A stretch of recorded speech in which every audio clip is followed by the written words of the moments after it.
मुखिया दिलशाद साहब, सरपंच जहांगीर साहब, मुखिया टोनी साहब, मुखिया रस्मुद्दीन साहब, मुखिया आफाक साहब, मुखिया जाकिर साहब, मौलाना अमीरुद्दीन साहब, मुखिया अकबर साहब, सरपंच इमामुद्दीन साहब, मुखिया कलाम साहब, जाहिद समेती साहब, मीज़ान साहब, मास्टर नवाज साहब, रेहान सरपंच साहब, रागिब साहब, उप मुखिया तनवीर साहब, मास्टर सईद साहब, बंटी साहब, अशफाक सरपंच साहब हैदराबाद से तशरीफ़ लाए, मजलिस इत्तेहादुल मुस्लिमीन के तमाम अरकान बल्दिया निज़ामाबाद तेलंगाना से तशरीफ़ लाए साबिक़ा डिप्टी मेयर, वो ज़िला सदर, वो निज़ामाबाद के सदर और तमाम वहाँ के मोअज़्ज़िज़ साबिक़ा अरकान बल्दिया और ज़िम्मेदारान, मेरे अज़ीज़ दोस्तों और बुज़ुर्गों,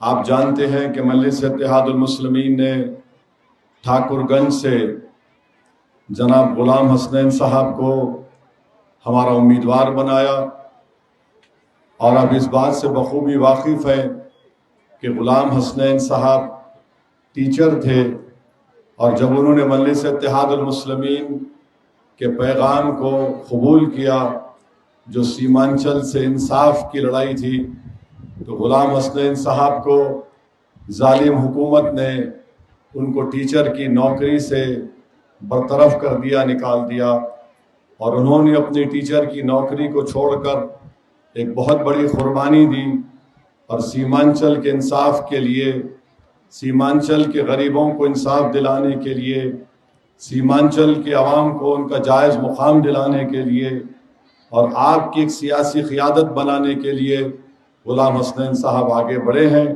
मेरी आप तमाम से गुजारिश है कि 11 नवंबर के दिन आप तमाम लोग मुत्तहदा तौर पर अपने एक वोट का इस्तेमाल ठाकुरगंज के विकास के लिए और सीमांचल के इंसाफ के लिए और अपनी एक सियासी क़ियादत को मजबूत बनाने के लिए, जो बिहार की विधानसभा में जाकर आपकी आवाज़ को उठा सके।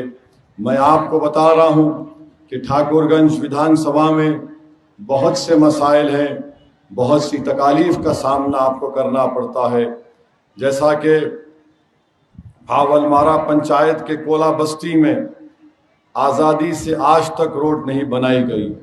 वहाँ के लोग मरीजों को अपने खांधे पर बिठा कर लेकर जाते हैं।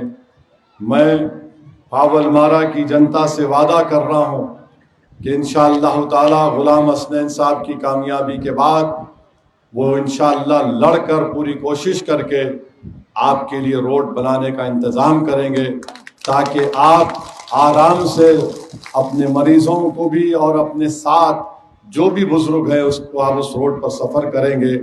ये काम मौजूदा विधायक जनाब सऊद साहब करने में नाकाम हुए। फिर वहीं पर महानंदा और मैची नदी के बीच में जो भी गांव है और दोनों तरफ भी गांव हैं, जैसा कि बारामनी, ठेका बस्ती, चांदमनी, गोगरिया, जहांगीर बस्ती और बहुत से सारे गांव हैं जो नदी से हर साल इनके घर कट जाते हैं और कई गांव बर्बाद भी हो जाते हैं। मैं आपसे वादा कर रहा हूं कि नदी कटाव का काम, टाटबंद का काम इंशाअल्लाह गुलाम हसनैन साहब करवाएंगे और हम आपसे वादा कर रहे हैं कि इंशाअल्लाह ताला जिसकी ज़मीन कटती है उसका सरकार से लड़कर उसकी ज़मीन का मुआवजा भी आपको दिलाने का काम जनाब गुलाम हसनैन साहब करेंगे। जैसा कि आपने देखा कि मजलिस इत्तेहादुल मुस्लिमीन की जानिब से आज से 2-2.5 साल पहले खरखरी घरबरी के नदी में हम खुद पैदल उतर कर गए और आज वहाँ पर अल्हम्दुलिल्लाह एक पुल का काम शुरू हो चुका है। ऐसे ही इंशाअल्लाह ताला पुल बनाने का काम खारोदा में, बंकरद्वारी में, करामनी में भी ऐसे कई गांव हैं, उसके बीच में पुल बनाना है। मैं आपसे वादा कर रहा हूं कि इंशाअल्लाह ताला आप मजलिस इत्तेहादुल मुस्लिमीन के पतंग छाप के निशान पर वोट दीजिए, हम ये काम करवाएंगे। आप जानते हैं कि पिछले बार यहाँ से आपने जनाब सऊद साहब को कामयाब किया था। मैं बड़ी जिम्मेदारी के साथ ये कह रहा हूँ कि अगर सऊद साहब कभी यहाँ पर आ जाएं तो आप उनसे कहिए कि बिना कागज़ देखे वो यहाँ के बारूचंदी हाट के जिम्मेदारों का 10 नाम बता दें। वो 10 नाम भी नहीं बता पाएंगे आपको। वो सिर्फ इसलिए जीत रहे थे, ये डरा कर जीत रहे थे कि अगर आप राजद को वोट नहीं देंगे तो बीजेपी आ जाएगी। मैंने उस वक्त भी कहा था आपसे, मजलिस आपके लिए एक ताकतवर विकल्प है। मजलिस में इतनी ताकत है कि वो बीजेपी को भी हरा सकती है और राजद के भी नापाक अज़ाइम में उनको नाकामयाब कर सकती है। आज फिर हम आपसे कह रहे हैं कि जो शख्स 5 साल में कोई काम नहीं किया, जो ठाकुरगंज की जनता ने उसको कभी नहीं देखा, वो आज चुनाव के वक्त आकर कहता है कि हम लैंटेन लेकर आ रहे हैं। जिसने 5 साल ठाकुरगंज की जनता के घरों में अंधेरा कर दिया, आज लैंटेन लेकर आता है। रोशनी का दावा तुम नहीं कर सकते। मुझे यकीन है कि ठाकुरगंज की जनता ने फैसला कर लिया कि 11 तारीख के दिन वो लैंटेन की रोशनी को बुझाएंगे और इंशाअल्लाह ताला यहाँ से बीजेपी और जेडीयू के उम्मीदवार को भी शिकस्त देंगे। यहाँ पर ना मोदी नीतीश कुमार का नुमाइंदा कामयाब होगा, ना यहाँ पर तेजस्वी यादव का कोई नुमाइंदा कामयाब होगा। अगर ठाकुरगंज की जनता मुत्तहिद हो गई तो यकीनन इंशाअल्लाह यहाँ से पतंग छाप की कामयाबी होगी। हम आपसे अपील करने आए हैं।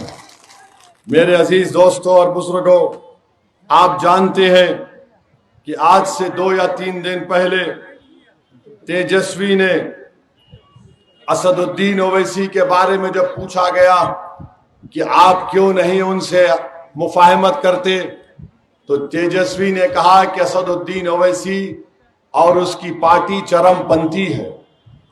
अब तेजस्वी के नजर में सीमांचल की जनता जो सर पे टोपी और चेहरे पे दाढ़ी रखती है वो चरमपंथी है। तेजस्वी के नजर में जो मस्जिद को जाकर 5 वक्त की नमाज पढ़ता है वो चरमपंथी है। तेजस्वी की नजर में जो कुरान करीम की तिलावत करता है वो चरमपंथी है। तेजस्वी की नजर में जो मदरसे में पढ़ाते हैं और जो बच्चे मदरसे में पढ़ते हैं वो तमाम के तमाम चरमपंथी हैं। तेजस्वी की नजर में जो सीमांचल की हमारी माएं, बहनें और बेटियां जो सर पर पल्लो ओढ़ती हैं या हिजाब या बुर्का पहनती है चरमपंथी है। तेजस्वी की नजर में चरमपंथी कौन नहीं है? तेजस्वी की नजर में चरमपंथी वो नहीं है जो उसके बाप के आगे आके सर झुका दे। चरमपंथी तेजस्वी की नजर में वो नहीं है जो उसके दर पर आकर उससे टिकट की भीख मांगे।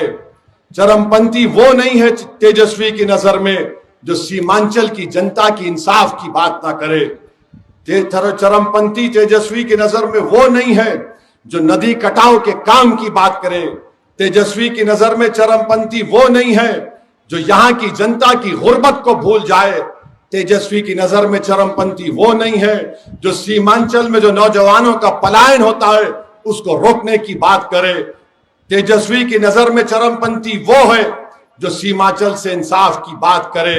तो सुन लो तेजस्वी, इंशाअल्लाह ताला अगर सीमांचल के लिए, हक के लिए लड़ना, इंसाफ के लिए लड़ना, मस्जिदों को आबाद करना, कुरान करीम की तिलावत करना, हमारी बहनें सर पर पल्लो या हिजाब या बुर्का पहनना, मदरसों को आबाद करना, वक्फ की जायदाद की हिफाजत करना और ठाकुरगंज की जनता के विकास की काम की कोशिश करना, अगर ये चरमपंथी है तो याद रखो ये काम मजलिस इत्तेहादुल मुस्लिमीन हमेशा करती रहेगी।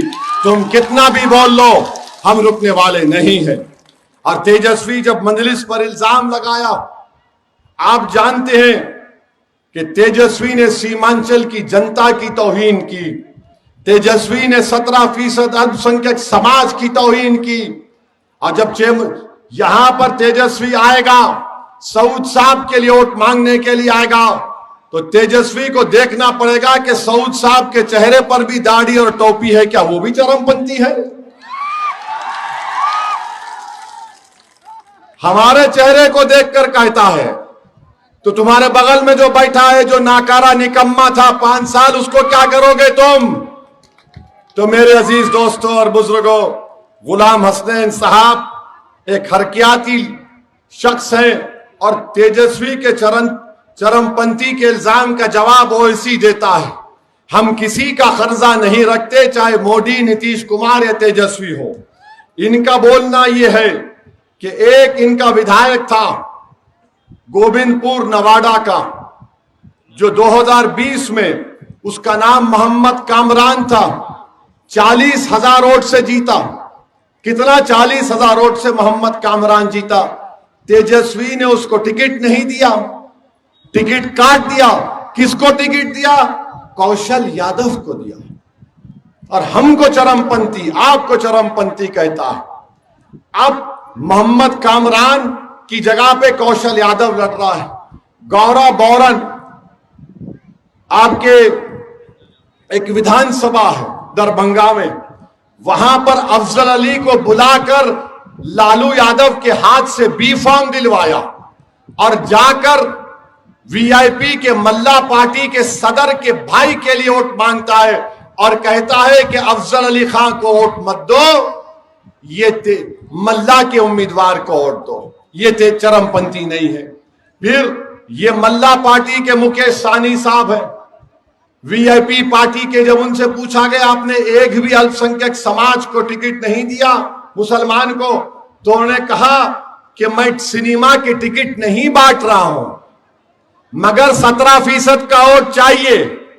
और फिर तेजस्वी यादव ने, एक मीरा हैदर है जो इनके दिल्ली की युवा अध्यक्ष थी, 5 साल से जेल में है, कभी उसका नाम नहीं लेता अपनी जबान पर तेजस्वी।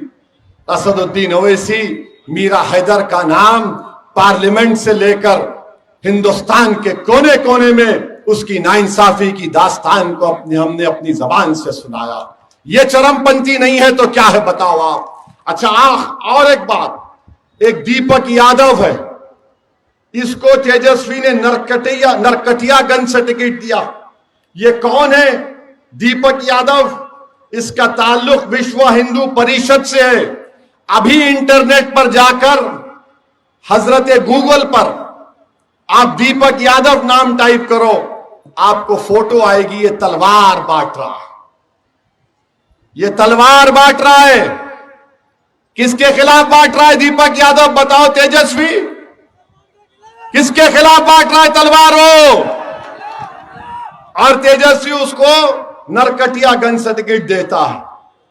आखिर चरमपंथी RSS, BJP, VHP, Bajrang Dal और फिर ये सब लोग हमको गाली देते, गठबंधन हमको गाली देता है। अरे हम सीमांचल के इंसाफ की बात कर रहे हैं, सीमांचल की लड़ाई लड़ रहे हैं। यहां पर हिंदू भी रहता है, मुसलमान भी रहता है, दलित भी रहता है, थोड़ी तादाद में आदिवासी भी रहते हैं। हम सीमांचल भारत का सबसे पिछड़ा इलाका है। 20 साल से नीतीश कुमार की सरकार, नीतीश कुमार कभी मोदी के साथ तो कभी तेजस्वी के साथ और फिर मोदी के साथ। 15 साल लालू परिवार का मुख्यमंत्री, उससे पहले 20 साल कांग्रेस को सत्ता मिली। बताओ तुमने सीमांचल को इतना क्यों वीरान कर दिया? हम गांव में जाते हैं, गाड़ी से कभी सफर करते हैं, नमाज का वक्त होता है, रुककर मस्जिद में नमाज पढ़ते हैं। नमाज पढ़ के जब बाहर निकलते तो छोटे बच्चे 8-10 साल के खड़े होते हैं या 13-14 साल के। हमारी माँ और बहनें खड़ी हो जाती हैं, बुजुर्ग खड़े हो जाती हैं। हमारी आंखें तरसती हैं नौजवान बच्चों को देखने के लिए। जब पूछा जाता तो बताया जाता कि एक माँ का दिल का टुकड़ा अपने घर के चिराग को जलाने के लिए कभी हैदराबाद तो कभी मुंबई तो कभी दिल्ली तो कभी पंजाब तो कभी बंगाल में काम कर रहा है। और आज लैंटर्न लेकर आते हैं, लाइट रोशन करेंगे। मोदी आते हैं कि हम ये कर देंगे, सबसे बड़ी दुश्मनी बीजेपी, नीतीश कुमार और तेजस्वी को सीमांचल से है। तेजस्वी ने जो चरमपंथी की बात अपने जबान से कही, याद रखो ये नरेंद्र मोदी का छोटा भाई बन चुका है। इतनी फिरका परस्ती, इतनी तासुबियत, इतना घटिया बात। तुमने कभी सोचा कि 17% की अल्पसंख्यक समाज की आबादी है बिहार में? तुम उनके वोट के बगैर तो मुख्यमंत्री तो छोड़ो, तुम सियासी तौर पर जिंदा भी नहीं रह सकते। जिस समाज को तुम आज कट्टरवाद कह रहे हो, आतंकवाद कह रहे हो, तुमने धोखा दिया। MY कहकर तुमने। मेरे भाई, हम आपसे अपील कर रहे हैं, ये लड़ाई मान सम्मान की लड़ाई है। जो आपको और हमको उग्रवाद कहता है, आतंकवादी कहता है, क्या आप उसको वोट देंगे? सोच समझ कर जवाब दीजिए, क्या वोट देंगे आप? ये लड़ाई अब VIP पार्टी का मुकेश साहनी बोलते हैं कि हम 3.5% हैं, उप मुख्यमंत्री हमारा होगा। मैं आपको बता रहा हूं, इंशाअल्लाह ताला अगर आप मुत्तहिद हो जाएंगे तो उप मुख्यमंत्री नहीं, सीमांचल का बेटा मुख्यमंत्री बनेगा इंशाअल्लाह ताला। अगर मल्ला का बेटा उप मुख्यमंत्री बनने का दावा करता है तो ओवैसी कहता है कि मोहम्मद अबू बकर और उमर अली का फातिमा का बेटा मुख्यमंत्री क्यों नहीं बन सकता? बताओ, नहीं बन सकते? जोर से बोलो, बन सकते हैं। ये बात हुई क्योंकि लोग आके डराएंगे। बीजेपी वाले बोलेंगे ए, कैसा होगा? नीतीश कुमार बोलेगा मैं 20 साल से हूं। तेजस्वी बोलेगा मैं बनूंगा, कुर्सी पर बैठ जाऊंगा।